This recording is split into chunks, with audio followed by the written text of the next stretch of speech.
BJP केंद्रीय चुनाव समिति की बैठक को लेकर ये अपडेट है। बीजेपी मुख्यालय पर देर रात तक ये बैठक चली है, जिसमें 150 कैंडिडेट्स के नाम पर हुई चर्चा। पीएम मोदी की अध्यक्षता में 5वीं लिस्ट पर चर्चा हुई है, जिसमें अलग अलग राज्यों का जिक्र किया गया है। आज इस पर फाइनल मोहर लग सकती है और जल्द ही जो लिस्ट है वो जारी हो सकती है। यूपी की 25 लोकसभा सीटों पर भी इस बैठक में चर्चा हुई है। अहम ये बैठक मानी जा रही है। 25 लोकसभा सीट जो यूपी की रहने वाली हैं, यूपी जहां पर बहुत ज्यादा कॉन्फिडेंट अभी बीजेपी नजर आ रही है। पहली लिस्ट में भी मैक्सिमम यूपी की सीटों का नाम सामने आया था और अब बचे हुए राज्यों में बची हुई सीटों को लेकर मंथन चल रहा है। बीजेपी अपना मिशन 370 प्लस का पूरा करना चाहती है और एनडीए के साथ मिलकर 400 पार का नारा बार बार दिया जा रहा है और ये जो लक्ष्य है इसको पूरा करने के लिए मीटिंग्स का दौर भी चल रहा है। बीजेपी की लिस्ट से जुड़ा ही एक और बड़ा अपडेट है। कांगड़ा से राजीव भारद्वाज को टिकट मिल सकता है, ये सूत्र बता रहे हैं। मंडी से कंगना रनौत पर ये भरोसा बीजेपी दिखा सकती है। मेरठ से अरुण गोविल बीजेपी के उम्मीदवार हो सकते हैं।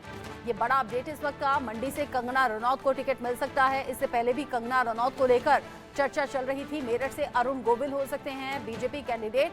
बीजेपी की लिस्ट से जुड़ा हुआ बड़ा ये अपडेट है। कांगड़ा से राजीव भारद्वाज को टिकट मिल सकता है। इन सब के बीच में बीजेपी टिकट मंथन से जुड़ा एक और अपडेट आप जानिए। यूपी की कुछ सीटों पर मंथन अभी रोका गया है। इसमें है रायबरेली, मैनपुरी, बलिया और गाजीपुर। केसरगंज समेत कुछ सीट को अभी होल्ड पर रखा है बीजेपी ने और ये स्ट्रैटेजी के तहत हो रहा है। जल्द ही इन सीटों पर नाम का ऐलान कर दिया जाएगा, क्योंकि बहुत सोच समझकर एक नाम पर अभी बात कर रही है बीजेपी और बीजेपी के शीर्ष नेता लगातार ये मीटिंग्स कर रहे हैं और उनके नेतृत्व में ही मीटिंग हो रही है। पीएम मोदी भी मौजूद रहते हैं। मेहंदी गर्ग इस खबर को लेकर ज्यादा अपडेट के साथ जुड़ गई हैं हमारे साथ। मेहंदी, अभी एक और लिस्ट को लेकर चर्चा हो रही है। 150 नामों को लेकर मंथन, कौन कौन से नाम अभी सामने आ सकते हैं जो कंफर्म माने जा रहे हैं? जी बिल्कुल, देखिए भारतीय जनता पार्टी जिस तरीके से चुनावी मूड में है, तो मीटिंग्स का मैराथन लगा हुआ है और अब 5वीं लिस्ट का इंतजार सभी को था, जो कि 1-2 दिन में खत्म हो सकता है। ऐसे में अगर बात की जाए कि कौन से मुख्य राज्यों पर चर्चाएं हुई इस मीटिंग में, तो मुख्य रूप से उत्तर प्रदेश, पश्चिम बंगाल और उड़ीसा के साथ साथ राजस्थान के बारे में भी इस मीटिंग में चर्चाएं हुई है कि कितनी सीटों पर किस तरीके से क्या रणनीति रहेगी, कौन से उम्मीदवारों को उतारा जाएगा। तो यूपी की 24 से 25 सीटों पर मंथन की बात सामने आ रही थी, लेकिन जिस तरीके से अभी आपने भी बताया, तो 4 से 5 सीटों पर अभी जो बातचीत है वो रुक गई है और रोक दी गई है। लेकिन जो कैसरगंज सीट है या फिर जो विवादों में घिरे हुए जितने प्रत्याशी थे, ब्रजभूषण शरण सिंह, वरुण गांधी, मेनका गांधी, इन पर जो सस्पेंस बना हुआ था, उसमें से एक सस्पेंस सूत्रों के हवाले से ये खत्म होता हुआ देखा जा सकता है कि ब्रजभूषण शरण सिंह की बजाय उनकी पत्नी या उनके बेटे को टिकट मिल सकती है। वरुण गांधी का टिकट कटता हुआ दिखाई दे रहा है, लेकिन मेनका गांधी को लेकर ये खबरें सामने आ रही है कि उन्हें फिर से चुनाव लड़ने दिया जा सकता है। तो उत्तर प्रदेश के राज्य से ये सब खबरें मीटिंग से निकल के आई। बात की जाए उड़ीसा की, तो उड़ीसा की 21 सीटों पर मंथन हुआ है इस मीटिंग में और जो पहले कयास लगाए जा रहे थे कि भारतीय जनता पार्टी और एक और बिजदू पार्टी में जो गठबंधन होने वाला था, वो गठबंधन नहीं हुआ, जिसके चलते अब बीजेपी 21 की 21 सीटों पर अकेले चुनाव लड़ेगी उड़ीसा में। साथ ही विधानसभा चुनावों की 147 सीटों पर भी बीजेपी ने साफ कर दिया है कि उड़ीसा में वो चुनाव लड़ेगी। अगर बात की जाए पश्चिम बंगाल की, तो 20 सीटों पर चर्चाएं की गई है, जिसमें से आसनसोल की जो सीट थी, जिसमें से पवन सिंह उम्मीदवार थे और उन्होंने अपना नाम वापस ले लिया था, तो उस पर भी चर्चाएं इस मीटिंग में की गई है।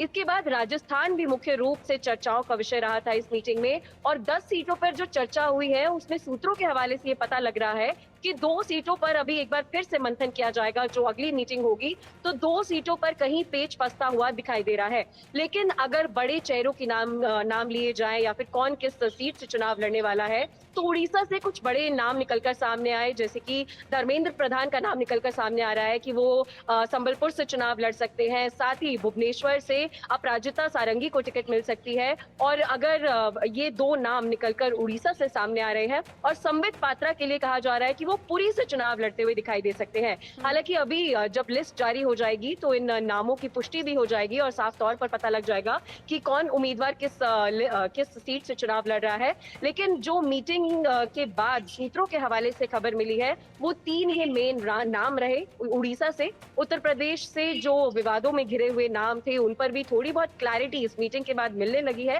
लेकिन फिलहाल अभी भी उत्तर प्रदेश को लेकर कुछ सीटों पर मंथन एक बार फिर से किया जाएगा, क्योंकि बहुत से फैक्टर्स है। भारतीय जनता पार्टी के जातीय समीकरणों को साधना है, उन्हें ज्ञान फैक्टर को देखना है, और ये भी सूत्रों के हवाले से उनमें रायबरेली का नाम भी सामने आ रहा है, जहां पर बहुत सोच समझकर बीजेपी को कैंडिडेट उतारना होगा। लेकिन आपकी बातों में कुछ बड़ी बातें ये भी निकलकर सामने आई कि जो विवादित हैं या फिर जिनके नाम पर विवाद हो सकता है, या फिर जो पार्टी को लेकर अगर उलझुल बयान दे रहे हैं, ऐसे लोगों पर भी नजर है। यानी कि वरुण गांधी जो बेबाक बयान देते हैं, चाहे अपनी पार्टी के खिलाफ या नीतियों के खिलाफ क्यों ना हो, आपने कहा उनका टिकट कट सकता है। साथ ही साथ बृजभूषण शरण सिंह, वो खुद कैंडिडेट ना होकर उनके परिवार से किसी को टिकट मिल सकता है। यानी कि बीजेपी कोई रिस्क लेना चाहती नहीं है। जी बिल्कुल सही कहा आपने, और ऐसा हमने पिछली लिस्ट में भी देखा। जो 4 लिस्ट भारतीय जनता पार्टी जारी कर चुकी है, उसमें जो विवादित नाम थे, अगर दिल्ली से ही हम बात करें तो रमेश बिधूड़ी यहाँ से थे। उन्होंने विवादित बयान दिया था दानिश अली के खिलाफ, जिसके चलते माहौल बहुत ज्यादा गर्मा गया था, सियासत गर्मा गई थी, तो उनके टिकट काट दी गई। इसीलिए ऐसा देखा जा रहा है कि जितने भी विवादित चेहरे हैं, सिर्फ रमेश बिधूड़ी ही नहीं, चारों लिस्ट में बहुत से नाम ऐसे थे जो विवादों में घिरे हुए थे, और उनका टिकट काट के नए उम्मीदवारों को की सीट से अब चुनाव लड़वाया जाएगा। तो ऐसे में उत्तर प्रदेश को लेकर बृजभूषण शरण सिंह सबसे ज्यादा विवादों का हिस्सा रहे इस साल में, क्योंकि पहलवानों के मुद्दे पर वो हमेशा घिरे रहे और उन पर बहुत से आरोप प्रत्यारोप भी लगे। तो बीजेपी कोई भी रिस्क लेने के मूड में नहीं है। 2024 का लोकसभा चुनाव जो है वो पूर्ण तरीके से जीतने और 400 पार का नारा लेकर जो चल रही है बीजेपी, उसको साधने के लिए कोई भी रिस्क या कोई भी गलती करने के मूड में बीजेपी नहीं है। साथ ही मैं आपको एक और खबर देना चाहती हूँ। राजस्थान को लेकर सूत्रों के हवाले से ये पता लगा है कि 5 से 6 सीटों पर हो सकता है कि महिला कैंडिडेट्स को उम्मीदवार बनाया जाए, क्योंकि ज्ञान फैक्टर में जो महिलाएं हैं वो भारतीय जनता पार्टी की प्रायोरिटी पर है। ऐसे में पिछली लिस्ट में भी महिलाओं और युवा चेहरों को मौका दिया गया है। तो राजस्थान को लेकर ये बड़ी खबर सूत्रों के हवाले से मिली है कि 5 से 6 सीटों पर महिला उम्मीदवारों को इस राज्य से उतारा जा सकता है, क्योंकि सिर्फ जातीय समीकरण नहीं है, बहुत से ज्ञान फैक्टर, जैसे कि मैं आपको बता रही थी कि गरीब, युवा, अन्नदाता और महिलाएं, तो महिलाओं और युवाओं पर मेन फोकस है कि इन चेहरों को उम्मीदवार बनाकर इस बार 2024 के लोकसभा चुनावों में उतारा जाए। भारतीय जनता पार्टी का ये ट्रैक रिकॉर्ड भी रहा है, हमेशा चौंका देने वाले निर्णय लेते हैं वो। चाहे हमने पिछले विधानसभा चुनावों में देखा कि किस तरीके से नए चेहरे निकलकर सामने आए, ऐसे ही अब लोकसभा चुनावों में 4 लिस्ट में ये देखा गया है कि बहुत से नए नाम जो एक्सपेक्टेड भी नहीं थे वो सामने आ रहे हैं, और बहुत से ऐसे नाम जो एक्सपेक्टेड थे उनकी टिकट भी कट गई है। तो बहुत ही अनएक्सपेक्टेड और सरप्राइज कर देने वाली रणनीति के साथ बीजेपी चौंका देने वाले नाम, बहुत सोच समझकर चुने जाने वाले नाम। और मेहंदी, चूंकि अब तो भूटान के दौरे से पीएम मोदी की वापसी भी हो गई है, सीईसी की मीटिंग में मौजूद भी रहे। सीईसी की मीटिंग में मौजूद रहने का मतलब यह है कि जिन नामों को लेकर मंथन हुआ होगा, उन नामों पर मंथन होने के बाद फाइनल मोहर भी लगभग लग गई होगी। और अब मुझे लगता है कि कल या परसों में शायद लिस्ट भी सामने आ जाएगी। जी बिल्कुल, 291 उम्मीदवारों का नाम पहले ही जारी कर चुकी है बीजेपी, और इस मीटिंग में लगभग 150 नामों पर मंथन किया गया है। तो ऐसे में प्रधानमंत्री मोदी की मौजूदगी में जेपी नड्डा वहां थे, गृह मंत्री अमित शाह वहां पे थे, जितने बड़े नेता हैं या फिर मुख्यमंत्री हैं दूसरे राज्यों के, वो सभी इस मीटिंग में मौजूद थे। तो बहुत ही महत्वपूर्ण ये मीटिंग रही। उसको देखते हुए अब आने वाले 1 से 2 दिन में 5वीं लिस्ट कभी भी जारी कर दी जा सकती है, और ये देखना दिलचस्प होगा कि किन सिटिंग एमपीज की टिकट एक बार फिर से काट दी जाती है 5वीं लिस्ट में, और कौन से नए उम्मीदवार, नए नाम उन सीटों से निकलकर सामने आते हैं। तो पीएम मोदी भी मौजूद थे उस मीटिंग में, और बहुत ही मंथन चिंतन के साथ ये सभी डिसीजंस लिए जा रहे हैं, क्योंकि वही बात है, कोई भी गलती करने के लिए भारतीय जनता पार्टी रिस्क नहीं ले रही है। ठीक है, नजर आप रखिएगा मेहंदी, चूंकि अब लगभग लिस्ट फाइनल हो गई है और कभी भी लिस्ट सामने आ सकती है। मेहंदी ने बहुत सी एक्सक्लूसिव जानकारी लिस्ट को लेकर दी है और बीजेपी की रणनीति को लेकर दी है। मेहंदी, बहुत शुक्रिया आपका इस एक्सक्लूसिव जानकारी के लिए।